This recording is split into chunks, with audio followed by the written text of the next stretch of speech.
ادھر وزیر اعلیٰ سندھ سید مراد علی شاہ نے گڈو بیراج کا دورہ کیا، سیلابی صورتحال کا جائزہ لیا۔ کشمور سے 30 لاکھ متاثرین کو نکالا ہے۔ ضلع کشمور اور شکارپور میں سیلابی پانی کے محفوظ اخراج کے لیے اقدام کیے ہیں۔ NDMA ایڈوائزریز کے مطابق Guddu barrage region super flood کے محفوظ گزر کے لیے تیار ہے۔ دریا کے بندوں پر مشینری، لانڈیاں اور فلڈ فائٹنگ سامان تعینات کر دیا گیا ہے۔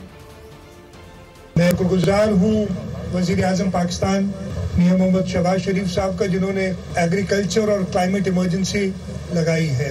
تقریباً 30,000 لوگوں کو ایویکویٹ کیا گیا ہے۔ ہمارے ریلیف کیمپس قائم ہیں، لیکن ان لوگوں نے جو اونچائی کی جگہیں ہیں ادھر رہنا پسند کیا ہے۔ کچھ اپنے رشتہ داروں کے پاس ہیں۔ ریلیف کیمپ میں بھی کوئی آدمی نہیں ہے۔ اللہ تعالیٰ کے کرم سے ہم اس وقت تک یہ سیلابی ریلا کمفرٹیبلی گزار سکے ہیں۔ جو ویلیبل پوائنٹس تھے رائٹ بینک پہ، خاص طور پہ کشمور میں ہوں تو کے بند پہ جو انٹرونشنز کی ہیں، تسلی بخش پوزیشن ہے۔ میں یہ نہیں کہوں گا کہ جی بالکل کوئی خطرہ نہیں ہے، وہاں پہ ہمارا عملہ موجود ہے کسی بھی ایسی صورتحال کو فیس کرنے کے لیے اگر ایسی کوئی ارائز ہوتی ہے۔ سبسکرائب کریں اور بیل دبائیں تاکہ کوئی خبر رہ نہ جائے۔